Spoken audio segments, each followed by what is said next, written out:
すみません。一応ヤンマー S 型の使用書っていうのがありまして、これ S の5ですわ。で、製造の初年が昭和11年からということで、この形式はもう最終型、K 型が出る K1、K2 ですね。それが昭和26年、21年に出る手前だと思います。戦後の、前半型だと思います。これ三重県の方で去年の9月に出まして、でずっとほったらかしのこの2月に敷地でちょっと整備なりかけて、今日にとか間に合わせてますので、よろしくお願いします。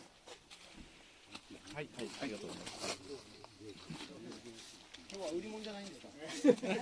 いやいや、年によっては売るよ。年によって、いや、これはちょっとすまない。あ、そうか。いや、まずかかるの見とってからだね。全部簡単にしといて。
あ、そうなんです。フラグがこれ D2Z っていう27じゃなくてちょっと長いらしい。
倍だよな。